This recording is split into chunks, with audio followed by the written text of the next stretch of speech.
好的这么明显也说不过去。于是夏寒烟看了看自己身上的衣服，想想以后有新衣服穿，这身衣服还是徐府丫鬟的衣服。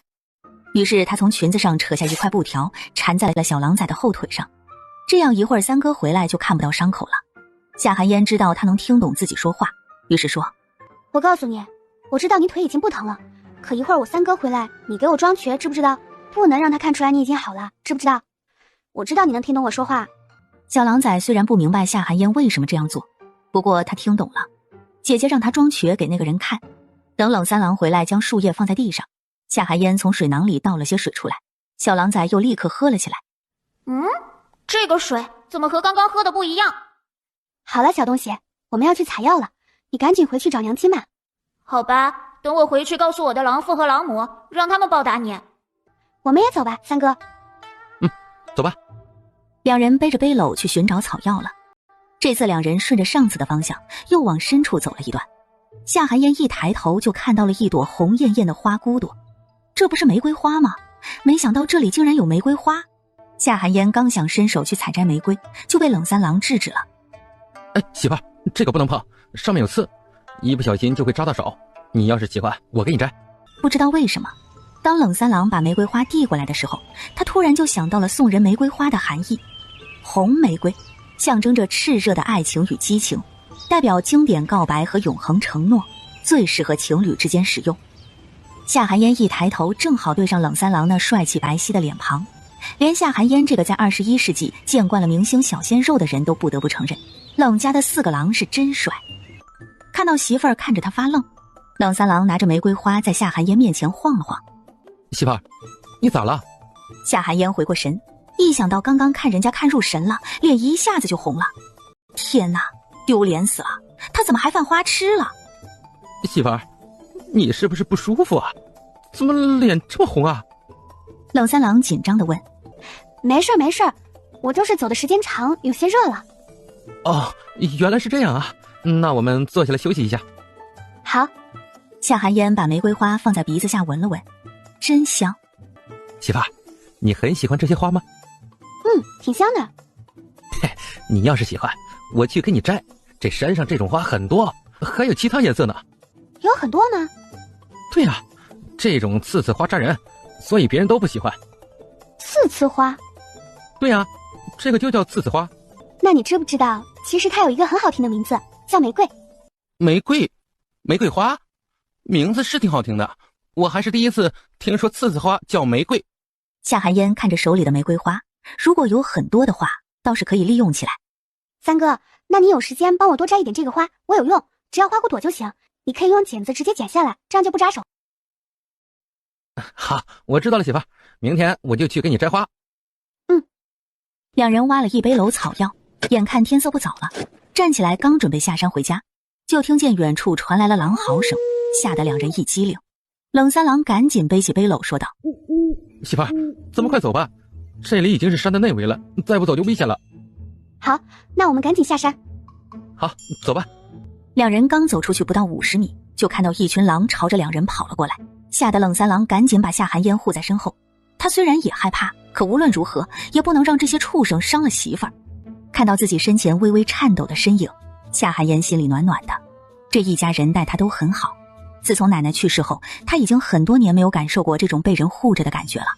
冷三郎手里拿着弯刀，害怕地挡在夏寒烟身前。看到面前威风凛凛的头狼，冷三郎不自觉地咽了咽口水。娘呀，这么多狼，看来今天是回不去了。他这才刚有了媳妇儿，咋就要死了呢？这些狼跑到两人面前，坐在地上就不动了，好像是在等什么人一般。冷三郎和夏寒烟秉持着敌不动我不动的准则，也静静地站在原地没动。媳妇儿，咋回事啊？他们咋不动了？他们不动，咱们也不动。啊，好。不一会儿，夏寒烟就听到了一道熟悉的声音。哎呀，老娘啊，崽崽我受着伤呢，你就不能背我一会儿吗？你可是狼王的崽子，怎么能这么弱呢？就那点伤，还想让老娘背你，你丢不丢脸？娘亲不喜欢我了，我要去找狼父。这是刚刚他救的那只小狼崽的声音。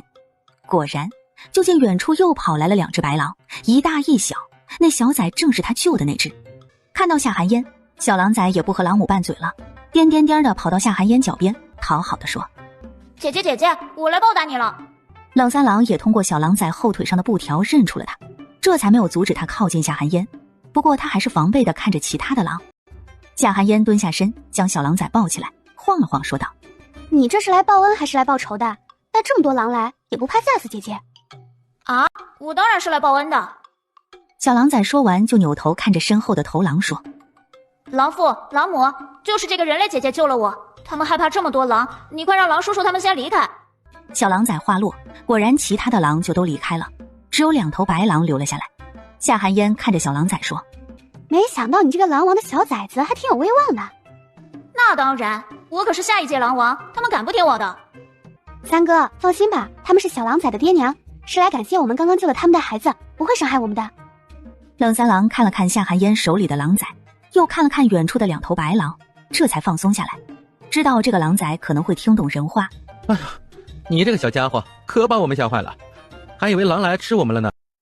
小狼崽叫了一声，冷三郎也听不懂，不过看样子应该是在回应他。媳妇儿，他说啥呀？冷三郎发现了媳妇儿能听懂他说话，他说不会吃我们。正在这时，那些刚刚跑走的狼又回来了，他们嘴里都叼着猎物，看那扑棱的翅膀，应该还活着。姐姐，这是给你们的猎物，是为了感谢你救了我，都是活的哟，你们吃了不会生病的。谢谢你。嘿，不用谢，姐姐，以后你如果再上山，我就来找你玩。好啊，三哥，你去把他们嘴里的猎物拿过来，那些都是他们送我们的礼物，活的，别让他们跑了。好，好，我知道了。别要我，别要我，你们可千万别要我。夏寒烟趁着冷三郎去拿猎物的时候，赶紧扯了几片大树叶下来，在树叶上倒了不少灵泉水，就当是感谢他们送的猎物了。动物应该很喜欢这个水吧。果然，就见小狼崽高兴地在原地转圈圈。哇，又是这个水水，这个水水简直是我喝过最好喝的水水了。还有很多，让你的狼父狼母还有叔叔都来喝吧。谢谢姐姐。随后小狼崽就叫所有狼都来喝这个好喝的水水了。冷三郎得了猎物，赶紧用绳子把猎物绑起来，足有3只野兔，4只野鸡。幸好他们每次来山上都会带着绳子，不然这么多猎物还真不好带走。等所有狼都喝完了，狼王走到夏寒烟面前说：“孩子，多谢你的水治愈了我身上的顽疾。”不用客气，我能听懂你们说话也算是缘分，以后我们就是朋友了，下次再来给你们带这个水喝。好的，再次感谢你救了我的崽子，我们这就离开了。好，走吧，三哥，我们该回家了。啊，好。三哥，背篓给我，你拿着这些猎物。2人刚回村子里，就引起了不少人都关注，主要是冷三郎肩膀上的一串猎物太过惹眼了。哎呦，冷家老三，你们这是去山里打猎了呀？这么多猎物。碰巧罢了。他总不能说这些都是狼王送给他们的吧？他要真那么说，估计他们都得以为他中邪了呢。狼牙山上什么时候有这么多猎物了？哎，赶明儿我们也去看看。对，我也去看看。众人七嘴八舌，都是跃跃欲试。狼牙山上有狼群，你们去最好小心点。哎呦，冷家媳妇儿，你这是怕我们抢了你的猎物还是咋的？我只是提醒罢了，听不听是你们自己的事。哼，我看你就是怕我们上山，才故意这样说的。我说了，我只是提醒，你要是非要去，我也不拦着。出了什么事，你也别怪我没有提醒你就行。相公，你看他凶我，嘤。什么鬼？我怎么就凶他了？女子话落，便有5个男子围了过去。媳妇儿，不哭，咱不理他。明天我上山给娘子打猎。是啊，娘子，别哭了，你一哭，为夫的心都要碎了。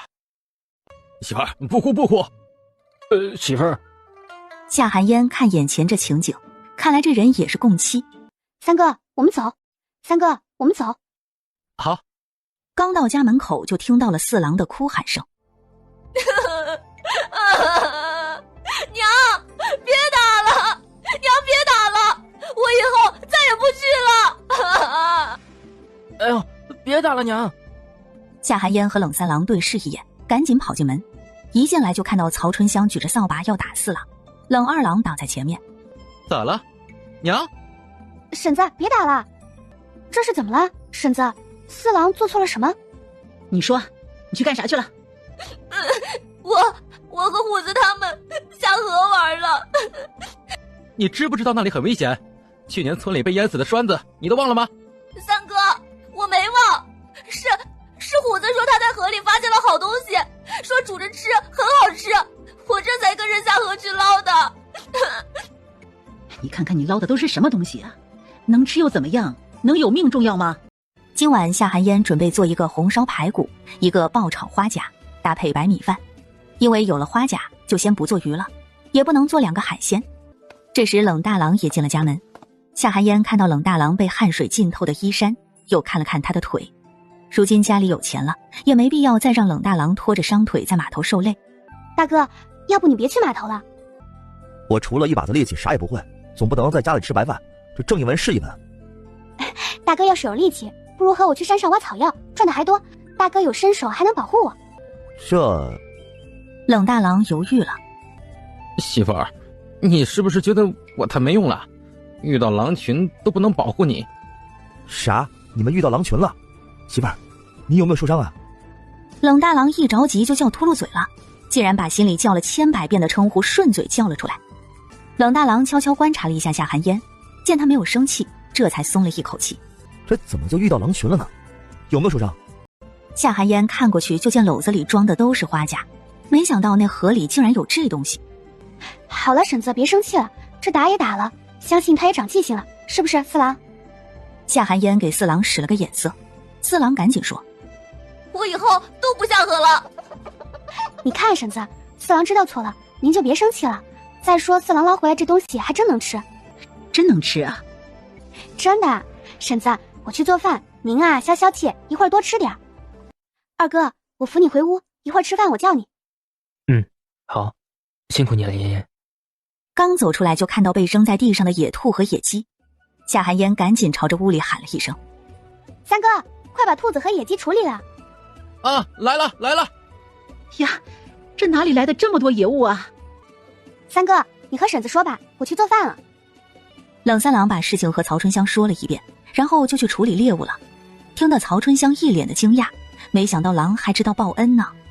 冷四郎夹了一个花甲放进嘴里，眼睛瞬间瞪大。娘，这个真的好吃。冷四郎看着曹春香说道。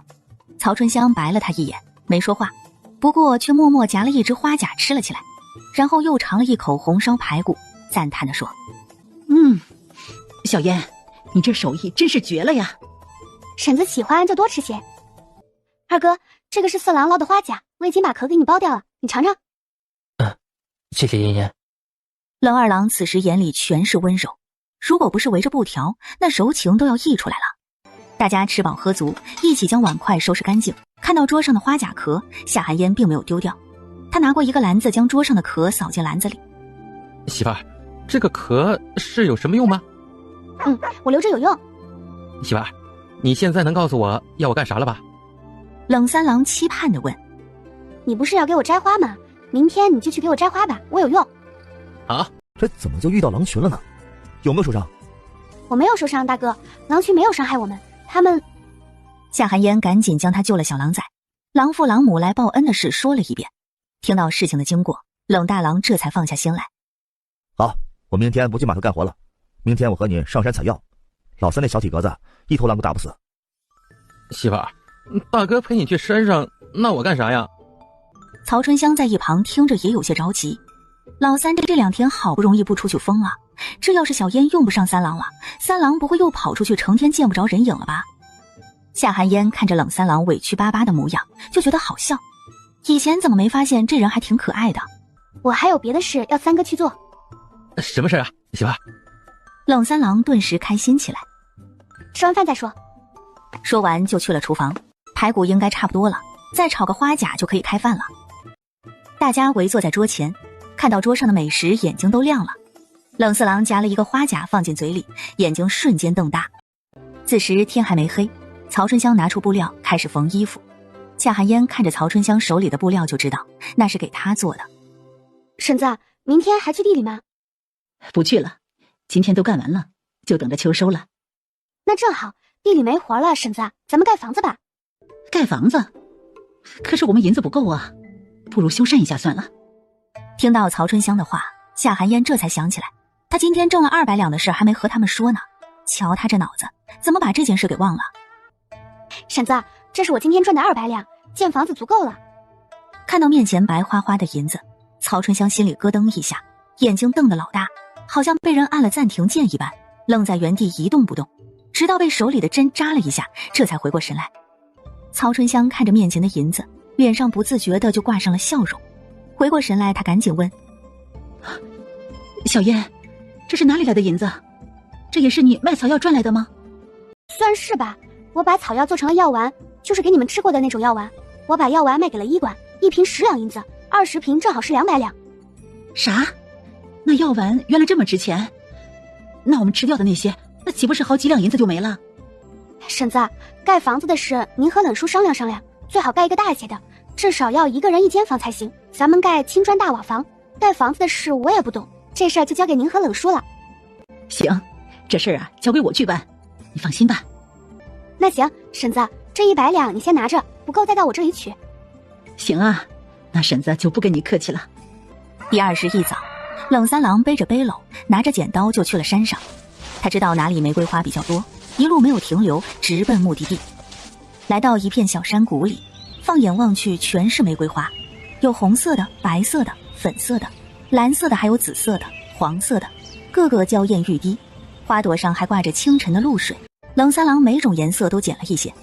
冷三郎每种颜色都捡了一些，回去看看媳妇儿喜欢哪一种，以后就多摘些。家里，夏寒烟拿了5两银子出来，递给冷大郎说道：大哥，你去趟县城给我买些东西回来，我做东西要用。好，你说买啥，我这就去。买40个小瓷瓶，就是我上次买来装药丸的那种瓷瓶，再买10斤猪板油回来。好，我知道了，我这就去。说完拿起银子就出了门。夏寒烟从后面喊了一句：大哥，坐牛车去，不许走着。好。夏寒烟在家也没闲着，他买这些东西是想做香皂，就是猪油皂，里面加上玫瑰花瓣，就是玫瑰味香皂。他看村里的人们去河边洗衣服都是用洗衣棒直接打，他要做的是带香味的猪油皂，再用好看的香皂盒装饰一下，能卖不少钱。将昨晚吃剩下的花甲壳放在火上烧一下，再放进石臼里捣成粉末，天然的生石灰就有了。接下来就是草木灰，这个到处都能找到。做好这些，夏寒烟又去鼓捣他的草药，将已经晒干的草药全部收起来，分类放好，然后把昨天新挖回来的草药清洗干净，然后进行晾晒。做完这些，夏寒烟站起身，活动了一下身体，看着天气不错，于是进屋把冷二郎扶了出来。二哥，今天天气好，不冷不热的，你快出来晒晒太阳，对你的眼睛有好处。好。温暖的阳光顿时打在他的身上，夏寒烟总是在冷二郎的身上感受到一股忧伤的气息，这可能和他眼睛看不见有关。再多给他喝些灵泉水，他的眼睛应该很快就能看到了。冷二郎并不知道夏寒烟的想法，他只觉得有烟烟在的地方就是最温暖的地方。处理好草药，夏寒烟开始制作药丸，四郎就趴在旁边看着夏寒烟制药。整个院子都飘着草药的清香，这是因为加了灵泉水，所以味道才会清香宜人。大概半个小时后，炉子里的药就炼成了药丸，再将药丸分成一小粒一小粒的放在盘子里自然晾干。哇，媳妇儿好神奇啊！哇，媳妇儿好神奇啊！原来药丸是这样制作出来的。对啊，药做好后，冷三郎就背着一背篓的玫瑰花回来了。媳妇儿，我回来了。三哥，你回来啦。夏寒烟走过去看地上的背篓，各种颜色的玫瑰花朵，好漂亮呀。三哥，你去喝点水吧。好。夏寒烟将花的颜色分开，然后取下花瓣放进石臼里捣成泥。这时冷三郎走过来接过了捣花瓣的工作，冷四郎帮忙将花瓣一片一片的取下来。几人各司其职，冷二郎却默默低下了头。就连最小的四郎都能帮着燕燕做事，只有他什么忙都帮不上。都怪那个害他眼睛失明的人，这辈子如果还能重见光明，他一定要对方付出代价。这时冷大郎也从县城回来了。冷大郎一进院子就闻到了一股香味儿，定睛一看才知道，原来是花香。妍妍，你要的东西我都买回来了。好，辛苦大哥了。不辛苦。夏寒烟从里面拿出猪板油，切成小块，锅中加水，然后放入切好的猪板油，小火慢慢炼出油脂。猪油炼好后盛出放凉，猪油渣剁碎后备用。今晚包饺子，家里曹婶子腌了酸菜，今晚吃酸菜油芝辣馅的饺子。夏寒烟去缸里捞了一颗酸菜上来，洗干净后让冷大郎剁成饺子馅，再把猪油渣同样剁碎。这时面也醒好了，夏寒烟开始包饺子。不一会儿，一个个胖墩墩白滚滚的饺子就包好了。吃饭啦！夏寒烟朝门外喊了一嗓子，众人放下手里的活，都去洗手吃饭了。夏寒烟先盛出一盘给冷叔送过去，众人一上桌就看到了白白胖胖的饺子。吃饺子喽！大家纷纷拿起筷子夹起饺子放入口中，皮薄馅大，肉馅鲜嫩多汁，每一口都能感受到满满的香味儿。是好吃，哎，没想到这酸菜和油渣放在一起竟然这么好吃。是好吃，哎，没想到这酸菜和油渣放在一起竟然这么好吃，可比放肉香多了。夏寒烟看着大家吃得开心，脸上也露出了笑容。媳妇儿啊，这酸菜和油渣简直是绝配呀！我还是第一次吃这个馅儿，味道就是不一样。媳妇儿，你这手艺越来越好了。大家你一言我一语，都对这饺子赞不绝口。不一会儿，盘子里的饺子就被吃得干干净净，众人还意犹未尽，可肚子已经吃撑了。此时大家心里都是一个想法，自从嫣嫣来了，家里好像一下子就好起来了，顿顿能吃饱不说，还有肉有饭的，这日子以前想都不敢想。吃过晚饭后，夏寒烟看着曹春香问道：婶子，咱们村里有会木匠活的吗？我想让他打点东西。木匠？小烟，你想做什么东西？我想做一些小盒子，不要太大，大概这么大一个就行。这么小的盒子用来装啥的呀？婶子，一会儿我想做些东西拿去卖，有了盒子能卖上价。嗨，原来是这样啊，那你不用找别人，咱家你冷叔就会做。冷叔是木匠？你冷叔是啥都会点儿，可是除了盖房子呀，其他的都学得不精。不过你要做这个盒子呀，比较简单，你冷叔应该能做出来。那可太好了，那我这就去画图纸，然后拿给冷叔看看能不能做出来。夏寒烟说完回了房间，他记得二哥有笔墨纸砚这些，和冷二郎要了笔墨纸砚后，夏寒烟开始画他想要的香皂盒子的造型。画好后，夏寒烟拿着直接去了冷大叔的屋子。曹春香在旁边缝衣服，冷言就这么温柔地看着他。夏寒烟一进来就看到了这么温馨的一幕，想必他们的感情一定特别好。冷叔，您看看我画的这些，您能用木头做出来吗？冷言接过图纸，都是比较简单的样子，于是点点头说：能做出来，不过这个盒子需要买零件，回弯的地方需要安装折页，其他的就比较简单了，主要是打磨比较费功夫。好，我知道了，那冷叔就先做这个模具吧，这个明天要用，零件我让三哥明天去县城买。好，叔知道了。这几天家里伙食好，再加上夏寒烟时不时就往吃食里加灵泉水，冷言的气色明显都变好了。虽然还是骨瘦如柴，但已经没有了刚开始的死气。一听说能帮家里挣钱，他恨不得觉都不睡，就去做夏寒烟要的东西。最后还是因为天黑看不见了，这才放下手里的砂纸。第二日一早，夏寒烟起来做早饭的时候，就听到了东屋传来的沙沙声，看来冷叔已经在打磨木头了。夏寒烟来到厨房，今天早饭就吃鸡蛋面条好了。吃过早饭后，夏寒烟让冷三郎去县城买零件，再买些颜料回来。曹春香一早就去了村长家，村长家的大儿子就是盖房子的，当初冷言他们都是在一起干活的。村长正愁儿子没活呢，没想到这生意就上门了，村长自然满口答应。夏寒烟在家开始做香皂，昨天过滤好的碱水已经沉淀好了，最上面一层已经变成了清澈的水。将粗盐捣成细盐后，倒进猪油里，然后搅拌均匀，直到盐和猪油彻底融合，再加入碱水，最后倒入玫瑰花捣出来的汁水，用勺子不停地搅拌，直到变得粘稠，最后倒入长方形的模具内。夏寒烟闻了闻，有一股玫瑰花的香味儿，颜色也有些微微发红，很是漂亮。夏寒烟将表面刮平后放在阴凉处定型。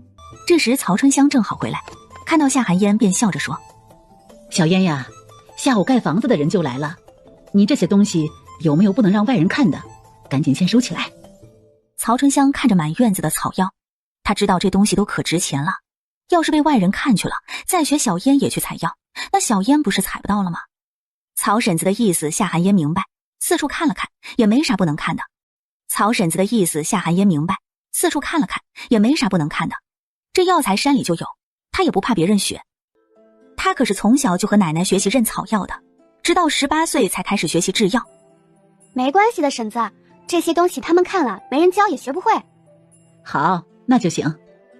妍妍，需要我做什么呢？冷大郎走过来问。大哥，你会编竹筐吗？当然会了，乡下人都会编这个。妍妍是需要竹筐吗？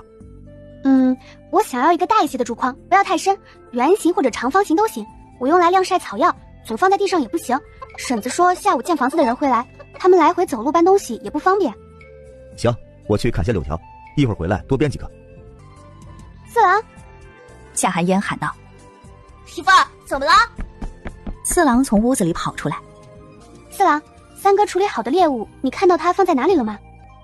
我知道，三哥放井里了。我知道，三哥放井里了。井里？三哥怕放坏了，于是就掉在了井里，这样能多放几天。行，我知道了。夏寒烟往水井里看了看，果然里边有一个木桶。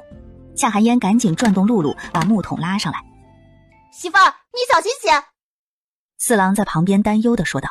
这时候四郎无比希望自己能快点长大，这样的话，这些危险的事他就能替媳妇儿做了。四郎，回屋给我拿个木盆来。夏寒烟将处理好的猎物全部拿到木盆里，又把水桶放了回去，将猎物都拿到厨房，又用清水洗了一遍。今天就把这些猎物都做了，不然再放2天就坏了。留出一只鸡、一只兔子，留着中午和晚上吃，剩下的全部做成肉干，这样就可以储存很长时间都不坏。夏寒烟把剁好的肉块放进大盆，撒上盐、白酒、白糖、酱油、葱姜，开始腌制。大概过了半个时辰左右，冷大郎就拿进来一个圆形的大筐。夏寒烟看了十分满意。这时门外传来一阵嘈杂声，原来是盖房子的人来了。曹春香从屋里出来招呼他们，夏寒烟也赶紧放下手里的活，去后院看了看。来的这些人夏寒烟一个都不认识，他来的这几天也没怎么出门，所以村里的人也就认识那么几个。10几个人来到后院，为首的就是村长的大儿子张一鸣。夏寒烟见他也帮不上忙，更不懂盖房子，所以就去了前院。冷大郎正在编竹筐，编得又结实又好看。夏寒烟蹲下看了看，他就不会编这东西。他记得小时候和奶奶学了好久，可编出来总是4不像。大哥，咱家这房子买的时候是连地皮一起买的吗？不是，当初我们没有那么多钱，所以只花了2两银子买了地皮上的东西，也就是房子和水井。不过娘去找村长建房子的时候啊，已经把地皮买下来了。夏寒烟这才放下心来，想不到这里的人对产权意识还挺强的。不一会儿，盖房子的人留下一半挖地基，一半去买建房子要用的青砖和瓦片。婶子，怎么样？钱够吗？够，放心吧。婶子，盖房子咱们家用管饭吗？婶子正想和你商量这件事呢。包午饭呢，一个人1天20文，不包午饭呢，1天30文。小燕，你说咱们怎么算工钱呢？婶子，他们都是本村的人吗？闻言，曹春香点点头。那就不管饭，咱们家地方太小，吃饭的地方都没有，锅也小，根本做不了那么多人的饭。行，那咱就不包饭了。一大帮人忙碌了一下午，眼看时辰不早了，他们进屋看了看冷大叔，就都回家去了。见人都走了，夏寒烟赶紧做晚饭。有这些人在家，他中午想做的鸡都没做上。不为别的，你说人家都看着，你家怎么好意思吃肉？晚上夏寒烟把野鸡和野兔全都做了，中午没吃上，那晚饭就补上。将鸡肉和萝卜炖在锅里，转身刚要去拿兔肉，这才看到木桶里还有一条大鱼没吃呢。幸好买回来的时候是活的，转身刚要去拿兔肉，这才看到木桶里还有一条大鱼没吃呢。幸好买回来的时候是活的，不然可放不了这么久。今天就先吃兔肉吧，鱼等明天再吃好了。当2道肉菜被端上桌后，一家人眼睛都亮了，好多肉呀，足足2大盘。小妍呀，我们天天这么吃，是不是？曹春香咽着口水，可心里却觉得天天这么吃有些罪过。婶子，我们赚钱就是为了更好的生活，不然整天累死累活的赚那么多钱做什么？这话虽然听着有些别扭，可细想却觉得十分有道理。二哥，吃肉，这2块没有骨头，你慢些吃。好，谢谢妍妍。冷二郎听觉很敏锐，即使嫣嫣不说，他也知道嫣嫣给他加了肉。二哥不用客气，你眼睛不方便，我照顾你是应该的。一家人把一只鸡、一只兔子，连带着1根萝卜都吃得干干净净。就连最后的汤汁都被四郎泡饭吃了。冷家要盖房子的事像长了翅膀一样，顿时在村子里炸锅了。吃过晚饭，太阳还没落山，大家闲着没事就爱在村头的大树下东家长西家短的唠唠嗑。哎，听说了吗？冷家要盖房子了。这么大的事儿哪能没听说呀？真没想到冷家竟然有钱盖房子。哎，你说他们家的钱真的是那买来的媳妇带来的？不然冷家能有那么多钱盖房子？听说呀，那房子盖的可不小。我可是听说那买来的小媳妇儿去了狼牙山好几趟呢。就咱们这山上能有啥呀？不是野菜就是野草的。今天我家那口子去山上转了一圈了，连个兔子眼都没看着。我们家的也是，不过他说明天再去碰碰运气，要是还打不到就不去了，这不是浪费时间吗？哎呦，你说人冷家怎么就打了这么多野鸡野兔呢？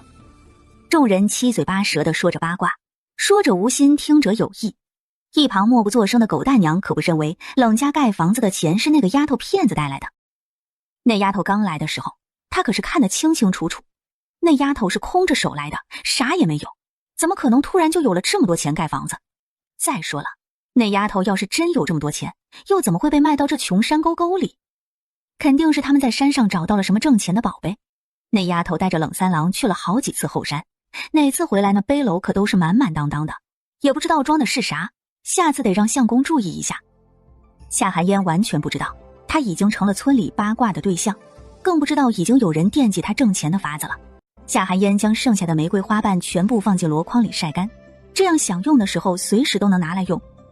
家里到处是箩筐也不方便，于是他便和冷大郎说要打一个木架子，一层一层的，这样这些箩筐就都能放在木架子上了，能省不少空间。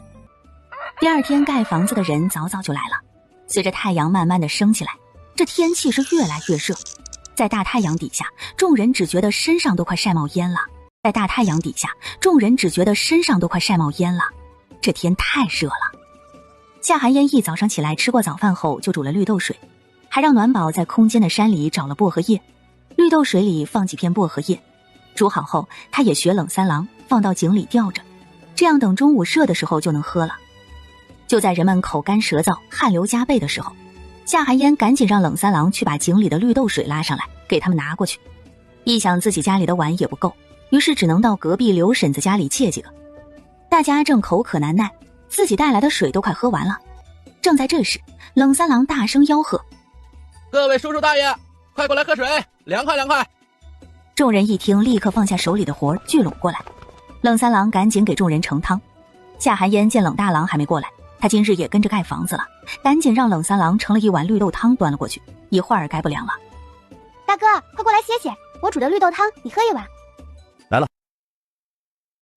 冷大郎听到夏寒烟喊他，脸上严肃的表情都柔和了许多，不自觉的就弯起了嘴角。夏寒烟还是第一次见冷大郎笑呢，于是也笑着说：大哥笑起来真好看，以后要多笑笑。冷大郎被夏寒烟说的有些不自在，不过心里却暗自决定以后要多笑笑。妍妍愿意看他笑。这绿豆汤为何如此凉爽？这里面放了薄荷叶慢慢熬煮，再加上些许白糖，在井里吊了一个上午，口感自然好。最主要的是，这薄荷叶可是空间里的东西，那可是带着灵气的，能不好喝吗？这边众人抱着冰冰凉凉的碗，喝得那叫一个满足。看到远处的两人，张一鸣笑着说道：三郎啊，那就是你们兄弟的媳妇儿吗？冷三郎笑着说：是啊，张叔。这绿豆汤也是你媳妇儿煮的？啊，一早上煮好就掉在井里了。有这样的媳妇儿，你们兄弟有福了。有这样的媳妇儿，你们兄弟有福了。是啊，妍妍对我们特别好。看出来了。张一鸣心想，就连大郎那个面瘫脸都有了笑容，看来他兄弟这个家要起来了。只是可惜了他兄弟冷言，这辈子怕是只能躺在床上了。哎，还真是怀念他们以前走南闯北的日子。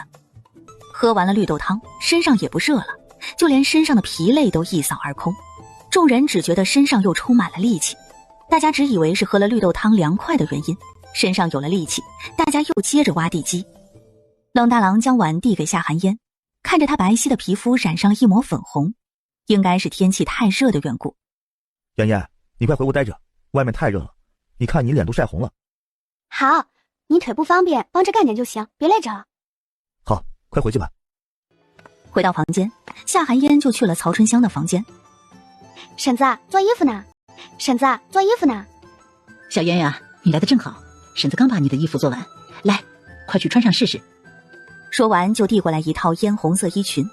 夏寒烟接过裙子，看着密实的针脚，夏寒烟很喜欢，样式也好看，做的是掐腰长裙，腰上还做了腰带，腰带上绣了花纹，难怪会做了这么久，原来是绣了花纹。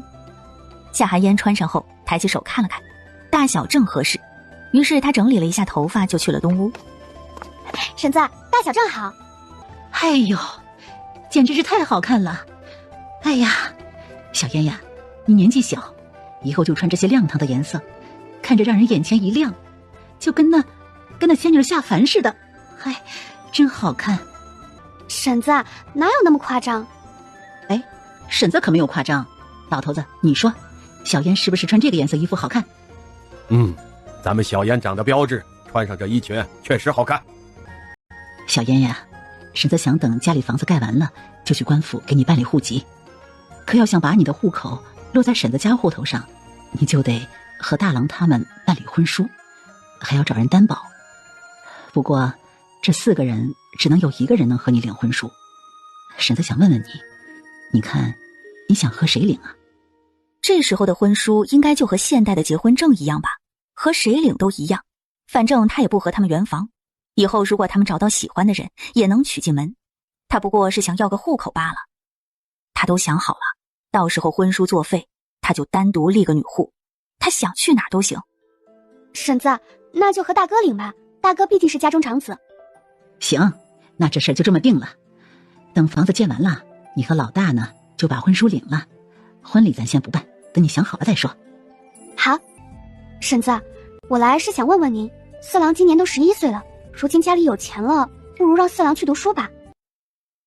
可是小燕呢，读书很贵的，光是束修就要5两银子，再加上笔墨纸砚吃喝用度，平均1年下来怎么也得20两。婶子，20两不多，我多做2瓶药就赚回来了。小燕，婶子知道你能赚钱，可那都是你的钱，婶子不能要，婶子也不想让4郎觉得这钱来得太容易了。婶子，4郎如今11岁了，不是没有过苦日子，他从小到大几乎没有吃过饱饭，他比任何人都知道现在的生活有多难得，所以我相信4郎不会误入歧途的。那一会儿问问4郎吧，看他愿不愿意去，读书也是需要天赋的。行，婶子有时间问问他，看他愿不愿意去。说完，夏寒烟便出去了。回到房间就看到冷二郎坐在窗边发呆，夏寒烟这才想起来，冷二郎也是个读书人，而且是个很有天赋的读书人。烟烟，你来了。二哥，你怎么知道是我？夏寒烟鬼使神差地抬起手在冷二郎的眼前晃了晃，没想到冷二郎竟准确地抓住了夏寒烟的手。夏寒烟鬼使神差地抬起手在冷二郎的眼前晃了晃，没想到冷二郎竟准确地抓住了夏寒烟的手。二哥，你能看见呀？没有。那你怎么知道是我来了，还知道我在做什么？烟烟身上有股特别的香味，你一来我就闻到了。你手在我面前晃，有风打到我的脸上，所以才能精确地抓住你。二哥真敏锐。眼睛看不见，自然会变得敏感。二哥，我给你把一下脉吧。烟烟会医术吗？学过一些，不过不是很精通，我的强项是制药。夏寒烟说完便将手按在了冷二郎的手腕处。夏寒烟闭上眼仔细感受，这时脑海里传来暖宝的声音：宿主，暖宝可以帮你给他们检查身体哦。夏寒烟猛地睁开眼睛，有些惊讶地问：真的吗？你可以检测他们身体状况？是的，宿主。那其他人也可以吗？只要是宿主想要检测的人都可以。暖宝，我简直太爱你了，你还有什么惊喜给我？暖宝，我简直太爱你了，你还有什么惊喜给我？因为这个空间本来就是灵泉空间，是能治病救人的，我能检测他们的身体情况也不奇怪。好，那你快帮我检测一下二哥的身体。好的，开启扫描。扫描完毕。宿主，他的身体并无大碍，只是有些营养不良。他的眼睛是因为脑袋里淤血压迫神经导致的暂时性失明，你只要多给他喝灵泉水，他很快就会恢复的。好，我知道了，谢谢暖宝。宿主，不用客气。夏寒烟睁开眼看着冷二郎说：二哥，你的身体有些营养不良，以后要多吃一些有营养的补回来。好。至于二哥的眼睛也会好的。夏寒烟的话，冷二郎并没有放在心上。他的眼睛已经瞎了7年，早就不抱希望了。他只是淡淡的嗯了一声，嘴角始终挂着微笑。夏寒烟知道他并没有相信他的话。冷家这边热火朝天的忙着盖房子，村长闲着没事也会来看看。这时门外突然跑进来一个年轻汉子，看到村长焦急地喊：村长，不好了，刘柱受伤了。啥？到底咋回事？今天刘柱和几个村民去狼牙山狩猎，可刚刚被人抬了回来，说是被狼牙山上的狼给伤了。人呢？在村口呢。快走去看看。村长说完就急匆匆地走了。媳妇，你说咬伤刘柱的不会是我们认识的那群狼吧？不知道哎，不过那群狼很有灵性，如果不主动招惹他们，他们是不会伤人的。走，三哥，我们也去看看。好，走。说完，两人也跟着众人去了村口。相公，你咋了？这是咋了呀？一个女人扑到满身是血的男人身上就开嚎。夏寒烟来的时候，就见那女人还在哭。定睛一看，这不是那天看他有敌意的女人吗？原来受伤的是他的相公。定睛一看，这不是那天看他有敌意的女人吗？原来受伤的是他的相公。村长来了，村长来了。村长走进人群里，夏寒烟也看到了满身是血的人，胸前被划了2道很深的大口子，正在鼓鼓往外冒着血。再这么溜下去，人可就危险了。那深可见骨的伤口也不知道包扎一下，用破衣服捂一下也行呀。这时村长走近一看，这满身是血的模样，也吓了一跳。看到哭哭啼啼的女人就闹心，于是不耐烦地喊了一嗓子：哭啥哭？人还没死呢。这时狗蛋娘赶紧上前拉着他站到了一边。看来他们两个的关系不错。夏寒烟转头小声问冷三郎：三哥，那2个人是什么关系啊？他们呀，他们是堂姐妹。原来是姐妹。他终于知道那女子对他的敌意是从哪里来的了。这时村长见人都快昏迷了，赶紧说：快送到县城医馆里去。听到村长的话，夏寒烟下意识地皱了皱眉头。这人怕是挺不到送医馆了。不说别的，就这一路的颠簸，这人就挺不住。在众人要将人抬上板车的时候，夏寒烟出声说道：村长，这一路这么颠簸，这人怕是受不住。那可怎么办呢？我的儿啊！一个老妇人扶着板车就哭了起来。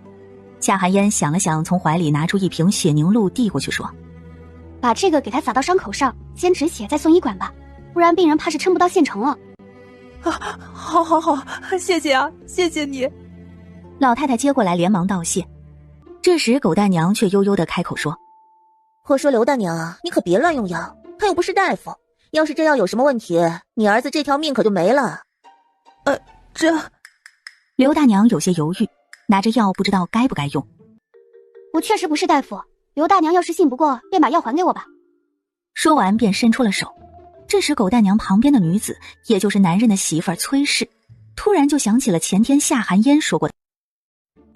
她早就提醒过他们山上有狼，可那时候她就是听信了堂姐的话，对她有偏见，还不听劝的让相公去山里打猎。没想到相公他们真的遇到了狼。想到这里，她擦了擦眼泪，一个箭步上前就夺过了婆母手里的药。月娥呀，这药……娘，相公的情况你也看到了，冷家媳妇儿说的对，相公只怕撑不到送医馆，如今就死马当活马医吧。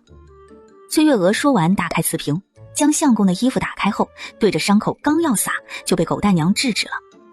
月娥，你怎么真相信他说的话？你可别害了你相公。